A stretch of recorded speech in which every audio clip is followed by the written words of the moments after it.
नमस्कार दोस्तों, स्वागत है आपका एम स्टार क्लासेस में। यहाँ पे देखिएगा, आपको पिछला बार बताया गया था दांत के बारे में। आहार हो गया, स्वपोषण पार पोषण हो गया। आज आपको बताते हैं प्रकाश संश्लेषण के बारे में। किसके बारे में? प्रकाश संश्लेषण के बारे में। प्रकाश संश्लेषण होता क्या है ये जानिए। तो प्रकाश संश्लेषण जो होता है, अगर एक नंबर ऑब्जेक्ट ज्यादातर आता है इसे, प्रकाश संश्लेषण जो है जिस प्रक्रिया के द्वारा पेड़ पौधा अपना भोजन की प्राप्ति करता है या अपना भोजन का निर्माण करता है, उसको हम क्या कहते हैं? प्रकाश संश्लेषण। और प्रकाश संश्लेषण का आपका समीकरण पूछता है, वो समीकरण हम इसके बाद आपको बताते हैं, ठीक है ना। तो प्रकाश संश्लेषण के लिए जैसे का 4 कच्ची सामग्री की आवश्यकता होता है। आपको स्वपोषण में हम बताए होंगे कि 4 कच्ची सामग्री की आवश्यकता होता है। सूर्य से क्या मिलता है? प्रकाश। वायुमंडल से क्या मिलता है? Carbon dioxide. मिट्टी से क्या मिलता है? जल। पत्ती में क्या रहता है? क्लोरोफिल, है ना। तो 4 चीज उसमें रहता है। तो इसमें से आपको ये क्वेश्चन आता है कि एक प्रकाश संश्लेषण क्रिया के लिए कार्बन डाइऑक्साइड यानी CO2 आवश्यक है क्यों? क्वेश्चन आता है 5 नंबर में कि एक प्रयोग द्वारा साबित करें कि या दर्शाएं कि प्रकाश संश्लेषण के लिए कार्बन डाइऑक्साइड आवश्यक क्यों है, क्यों जरूरी है ना। तो इसको आपको प्रूफ करना। या फिर पूछे क्वेश्चन कि एक प्रयोग द्वारा दर्शाएं कि प्रकाश संश्लेषण के लिए क्लोरोफिल आवश्यक है क्यों। तो क्लोरोफिल वाला और कार्बन डाइऑक्साइड वाला, ये 2 क्वेश्चन आपको पूछता है। जो ज्यादातर बेहतर है क्लोरोफिल वाला, जो इसके बाद आपको हम बताएंगे। तो चलिए देखिएगा, इस फिगर के अनुसार समझिए। आप 2 बार आपको बताएंगे, आप इसको याद करिए। अगर 2 बार भी याद ना होता है तो थोड़ा सा आप जो है वीडियो को रिपीट करके देखिए और याद कीजिएगा इसको, क्योंकि 5 नंबर में पूछता है, लॉन्ग क्वेश्चन है। तो यहाँ जाने के देखिए सबसे पहले हम आपको बताते हैं क्या क्या ये बनाया है।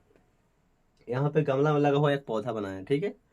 उसके बाद में यहाँ पे एक बोतल बनाया है, ठीक है ना। और ये पत्ती का आधा भाग बोतल के अंदर है, आधा बाहर है, ठीक है ना।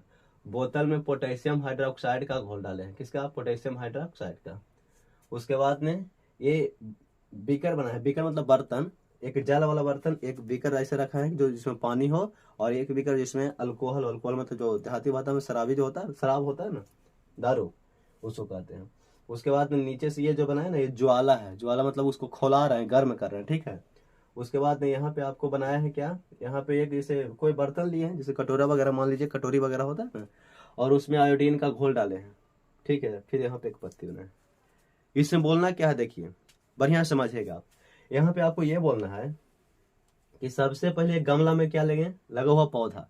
सबसे पहले एक गमला में लगा हुआ पौधा लेंगे, ठीक है। सबसे पहले एक गमला में लगा हुआ पौधा लेंगे, और पौधा के किसी एक पत्ते को, के पत्ते को, एक पत्ते को एक चौड़ी मुंह वाले, ये चौड़ी मुंह वाले बोतल है।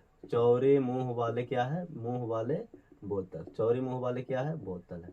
तो इसको एक चौड़ी मुंह वाले बोतल में इस तरह से रखेंगे। किसको? पत्ती को। एक चौड़ी मुंह वाले बोतल में इस तरह से रखेंगे कि पत्ती का आधा भाग बोतल कहाँ अंदर है, आधा भाग बोतल के कहाँ है? बाहर है ना। और इस बोतल में फिर क्या करेंगे कि पोटेशियम हाइड्रोक्साइड का क्या डालेंगे? घोल। समझ में आया यहाँ तक कि सबसे पहले गमला में लगा हुआ एक पौधा लेंगे, पौधा के किसी एक पत्ते को एक चौड़ी मुंह वाले बोतल में इस तरह से रखेंगे कि पत्ती का आधा भाग बोतल के अंदर होगा, आधा भाग बोतल के बाहर। और इसको इस तरह से बांध देंगे ना कि इसमें वायु का प्रवेश, हवा का प्रवेश न करे। और इस बोतल में पोटेशियम हाइड्रोक्साइड का क्या डालेंगे? घोल डालेंगे। उसके बाद में फिर 10 से 12 घंटा तक, समझे, 10 से 12 घंटा तक इस पूरे प्रोसेस को सूर्य के कहाँ रखेंगे? प्रकाश में। सूर्य के प्रकाश में कितने घंटे तक? 10 से 12 घंटे तक। उसके बाद में 10 से 12 घंटा जब हो जाएगा तो कम से कम आपको 8 से 10 घंटा तक फिर आपको अंधेरे कमरे में रखना है। कहाँ? अंधेरे कमरे। समझ रहे हैं यहाँ तक? और जब यह पूरे प्रोसेस हो जाता है, पूरे प्रक्रिया जब हो जाता है, तो इस पत्ती को, जो पत्ती बोतल में डाले थे, उस पत्ती को हम तोड़ लेंगे, ठीक है ना। और तोड़ने के बाद इसको फिर क्या करेंगे कि जल वाले बीकर में, किस बीकर में? जल वाले बीकर के साथ अल्कोहल वाले बीकर में उबालेंगे इसको। जल वाले बीकर के साथ अल्कोहल वाले बीकर में उबालेंगे। किसको? पत्ती को। कौन पत्ती को? जो यहाँ बोतल के अंदर था। और इसको तब तक उबालते रहना है जब तक कि, जैसे पत्ती का रंग कैसा हरा होता है, तो पत्ती का रंग घुल कर जाएगा उसमें, और घुल करके पत्ती का रंग हल्का पीला हो जाएगा या फिर सफेद हो जाएगा। तो इसको तब तक गर्म करते रहना है जब तक कि पत्ती का रंग हल्का पीला या सफेद ना हो जाए। और इसमें जब घुलेगा तो अल्कोहल का रंग कैसा हो जाएगा? हरा हो जाएगा। तो अल्कोहल का रंग हरा ना हो जाए, समझे? जब पत्ती का रंग घुल करके हल्का पीला या सफेद ना हो जाए और अल्कोहल का रंग हरा ना हो जाए, जब यह क्रिया हो जाता है तो इसको उबालना छोड़ देते हैं। समझ रहे हैं? और उबालना जब छोड़ देंगे तो इस पत्ती को निकाल करके कुछ समय के लिए ठंडा होने के लिए छोड़ते हैं। जब ठंडा हो जाएगा तो ये इसको आयोडीन के ऊपर इसके ऊपर घोल डालते हैं। जब घोल डालते हैं तो हमको यह पता चलता है कि घोल डालते हैं इसको तो यह पता चलता है कि पत्ती का जो भाग बोतल के बाहर था, पत्ती का जो भाग बोतल के बाहर था, तो बाहर वाले भाग पर स्टार्च का निर्माण होता है और अंदर वाले भाग पर स्टार्च का निर्माण नहीं हुआ। इससे का साबित हुआ? साबित यही हुआ कि इसको स्टार्च यानी कि भोजन को निर्माण करने के लिए कार्बन डाइऑक्साइड आवश्यक है कि नहीं है ना? तो यही साबित होता है, यही आपको लिखना है। एक बार और बताते हैं, आप याद कीजिएगा, नहीं तो फिर आप रिपीट कीजिएगा वीडियो को। बोलना क्या, देखिए सबसे पहले गमला में लगा हुआ एक पौधा लेंगे। पौधा किसी एक पत्ते को एक चौड़ी मुंह वाले बोतल में इस तरह से रखेंगे कि पत्ते के आधा भाग बोतल के बाहर और आधा भाग बोतल के अंदर। उसके बाद इस बोतल में पोटेशियम हाइड्रोक्साइड का घोल डालेंगे और इस पूरे प्रोसेस को 10 से 12 घंटे तक सूरज के प्रकाश में रखेंगे। उसके बाद 8 से 10 घंटे तक अंधेरे कमरे में। जब यह क्रिया हो जाता है तो इस पत्ती को तोड़ करके अल्कोहल वाले बीकर में जल वाले बीकर के साथ उबालेंगे। इसको तब तक उबालते रहना है जब तक कि पत्ती का रंग इसमें घुल ना जाए। जब यह घुल जाएगा यानी घुल करके पत्ती का रंग हल्का पीला या सफेद हो जाएगा और अल्कोहल का रंग हरा हो जाएगा। जब यह क्रिया हो जाता है तो इसको उबालना छोड़ देते हैं और निकाल कर कुछ समय के लिए ठंडा होने देते हैं। जब ठंडा हो जाएगा तो इस पे आयोडीन का घोल डालते हैं या फिर आयोडीन में डुबोते हैं। जब यह क्रिया हो जाता है तो हमको यह पता चलता है कि जो भाग पत्ती के भाग बोतल के बाहर था उस पर स्टार्च का निर्माण होता है और जो भाग बोतल के अंदर था उस पर स्टार्च का निर्माण नहीं होता है। ठीक है, इससे हमको यह साबित होता है कि प्रकाश संश्लेषण के लिए कार्बन डाइऑक्साइड आवश्यक है। हो जाएगा ना? उसके बाद हम एक क्वेश्चन और बताते हैं आगे आपको कि प्रकाश संश्लेषण के लिए क्लोरोफिल आवश्यक है क्यों। वो भी क्वेश्चन ज्यादा इंपॉर्टेंट है और इससे हल्का है। अब उसको देखिए, इसको बताते हैं आगे हम। चलिए जानेंगे। यहाँ पे आपको क्वेश्चन ये है कि प्रकाश संश्लेषण के लिए क्लोरोफिल क्लोरोफिल आवश्यक है क्या? क्लोरोफिल आवश्यक है क्यों? ये भी क्वेश्चन ज्यादातर है। ठीक है, तो यहाँ पे देखिए बस कुछ नहीं है, अंतर वही थोड़ा सा अंतर है। अंतर ये आपको है कि आपको बताया जाता है इसमें कि प्रकाश संश्लेषण के लिए क्लोरोफिल आवश्यक है क्यों। ये बहुत आसान क्वेश्चन है, ठीक है ना? और इसमें दोनों में बस थोड़ा सा अंतर है, ये उससे आपको आसान लगता है। आसान देखिए कैसे होता है। वहां पे आप पौधा बनाए थे, है ना, गमला में लगा हुआ पौधा था, यहाँ पे एक पत्ती है बस। तो देखिए यहाँ पे एक पत्ती है कोटौन का। किसकी पत्ती? कोटौन का। कोटौन का पत्ती से आम के जैसा होता है। उसमें क्या होता है कि आधा भाग में क्लोरोफिल रहता है, आधा में नहीं।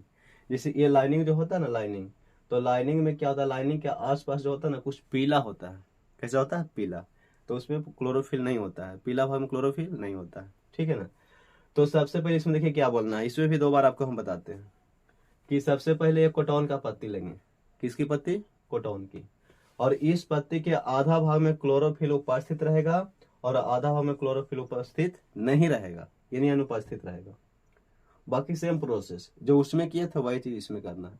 खाली इसमें आगे ये बोलना है कि सबसे पहले एक कोटौन का पत्ती लेंगे और पत्ती के आधा भाग में क्लोरोफिल उपस्थित रहेगा और आधा भाग में क्लोरोफिल उपस्थित नहीं रहेगा। उसके बाद फिर इस पत्ती को एक उसी तरह से कहेंगे कि अल्कोहल वाले बीकर में जल वाले बीकर के साथ क्या करेंगे? उबालेंगे, है ना? और इसको तब तक उबालते रहना है जब तक कि पत्ती का रंग हल्का पीला या सफेद ना हो जाए और अल्कोहल का रंग हरा ना हो जाए। जब यह क्रिया हो जाता है तो इसको उबालना छोड़ देते हैं और इसको ठंडा होने के लिए छोड़ देते हैं। जब ठंडा हो जाएगा तो इस पे आयोडीन का घोल डालेंगे। तो घोल डालने से हमको यह पता चलता है कि जिस भाग में क्लोरोफिल उपस्थित था वह काला नीला रंग में क्या हो जाता है? परिवर्तन। जिस भाग में क्लोरोफिल उपस्थित था वह काला नीला रंग में परिवर्तन हो जाता है और जिसमें उपस्थित नहीं था उसमें कोई परिवर्तन नहीं होता है। समझे? इससे हमको यह साबित होता है कि प्रकाश संश्लेषण के लिए क्लोरोफिल क्या है? आवश्यक। एक बार और, सबसे पहले एक कोटौन की पत्ती लेंगे, है ना। और इस पत्ती के आधा भाग में क्लोरोफिल उपस्थित रहेगा और आधा भाग में क्लोरोफिल उपस्थित नहीं रहेगा। उसके बाद इस पत्ती को अल्कोहल वाले बीकर में जल वाले बीकर के साथ उबालेंगे। इसको तब तक उबालते रहना है जब तक कि पत्ती का रंग इसमें घुल करके हल्का पीला या सफेद ना हो जाए और अल्कोहल का रंग हरा ना हो जाए। जब यह क्रिया हो जाता है तो इसको उबालना छोड़ देते हैं और इसको ठंडा होने के लिए छोड़ देते हैं। जब ठंडा हो जाएगा तो इस पे आयोडीन का घोल डालेंगे। आयोडीन का घोल डालने से हमको यह पता चलता है कि जो भाग में क्लोरोफिल था वह काला नीला रंग में परिवर्तन होता है और जिस भाग में क्लोरोफिल नहीं था उसमें कोई परिवर्तन नहीं होता। इससे यह साबित होता है कि प्रकाश संश्लेषण के लिए कार्बन डाइऑक्साइड क्लोरोफिल आवश्यक है ना। कोई दिक्कत? अगर आपको दिक्कत होगा तो एक बार आप फिर से इसको देख लीजिए।